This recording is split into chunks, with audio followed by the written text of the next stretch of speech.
Jadi tuduhan ada 4 lapis itu. Ya. Pertama, dia itu menyebarkan penyakit, virus. Kemudian yang kedua, tuduhan menyalahgunakan visa. Ya. Yang ketiga, tuduhan memperkaya diri. Ya. Yang keempat, tuduhan korupsi. Nah, ini dituduhkan kepada Maulana Sa'ad Al-Hafizahullah, ya kan? Jadi sebenarnya waktu di pengadilan itu memutuskan dia bebas. Nah, waktu itu Pak Cecep meninggal dunia pada jam 10.13.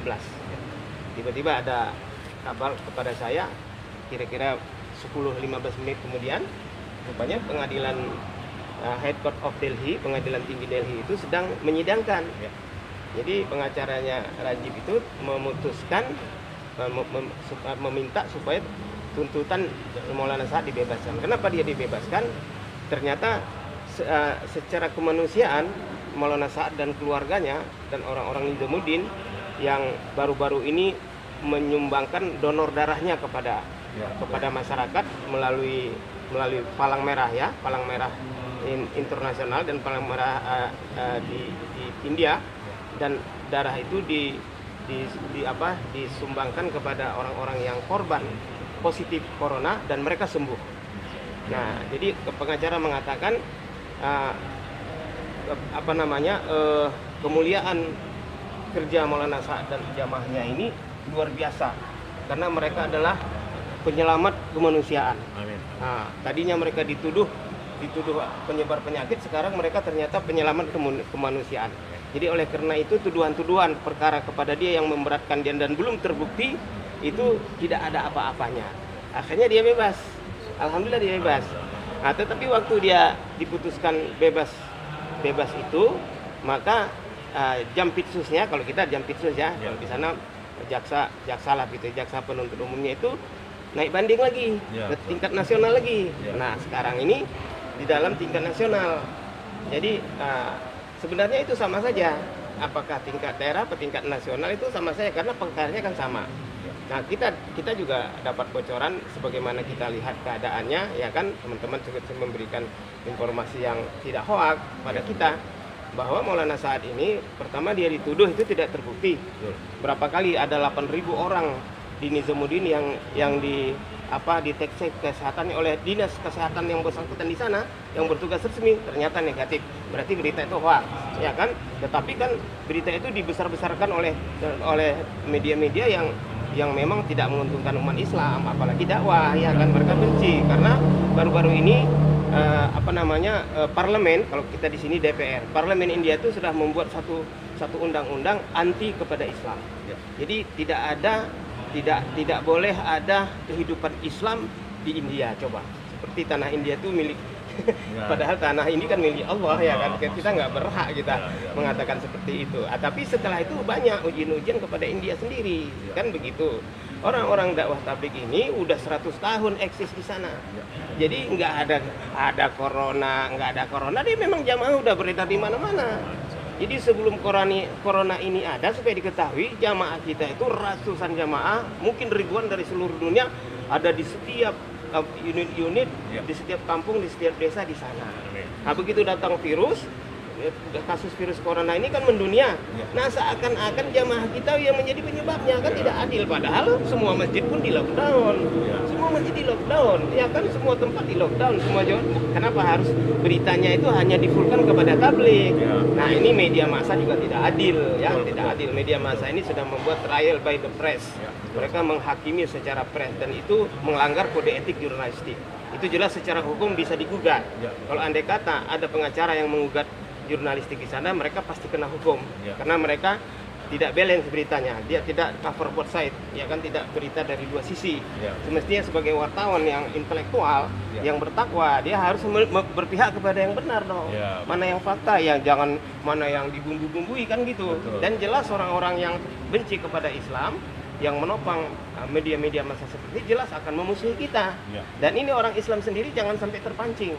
Sekarang kan ada kelompok-kelompok tertentu Islam yang mereka berjubah Islam tetapi hatinya munafik, fasik. Nah, ini yang menyerang kita sekarang. Nah, makanya kita orang dakwah ini hati-hati.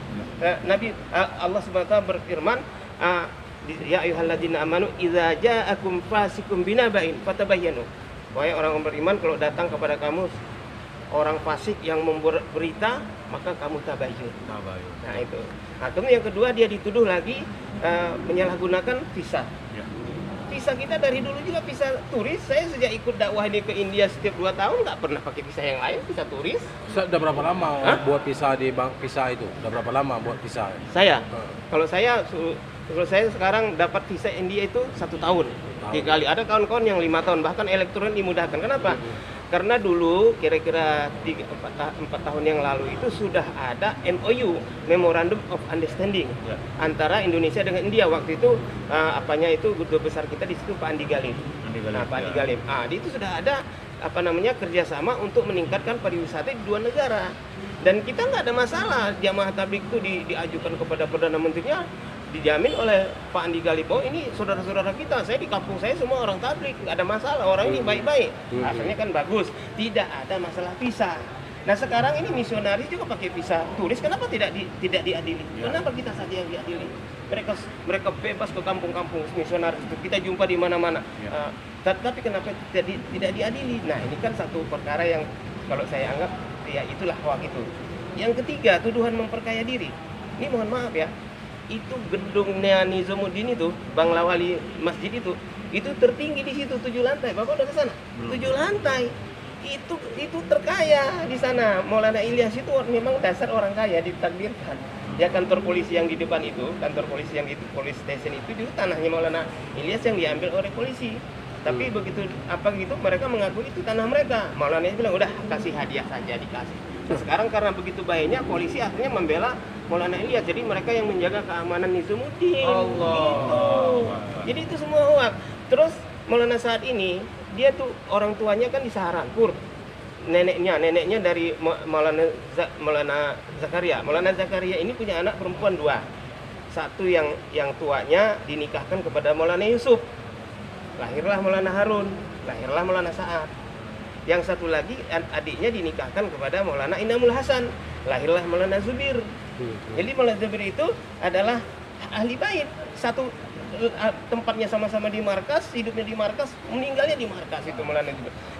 Itu ahli bait, cuman bedanya Maulana Sa'ad ini jalur ayah langsung, kalau Maulana Zubir kan jalur ibu. Jadi kalau secara nasab, secara keturunan Maulana Sa'ad ini memang lebih Quraisy lah gitu. Kan kita ini Quraisy dari jalur Abu Bakar Siddiq radhiyallahu anhu itu adalah keturunan ke-36 ini. Ini Maulana Sa'ad ini. Kakeknya itu adalah buyutnya itu Maulana Ilyas keturunan ke-33. 34 Maulana Yusuf, 35 Maulana Harun, 36 Maulana Sa'ad. Allah. Jadi ini Quraisy kental. Jadi kita nggak boleh, karena Nabi bilang Quraisy, cintailah Quraisy karena Quraisy lah menjadi pemimpin umat di akhir zaman.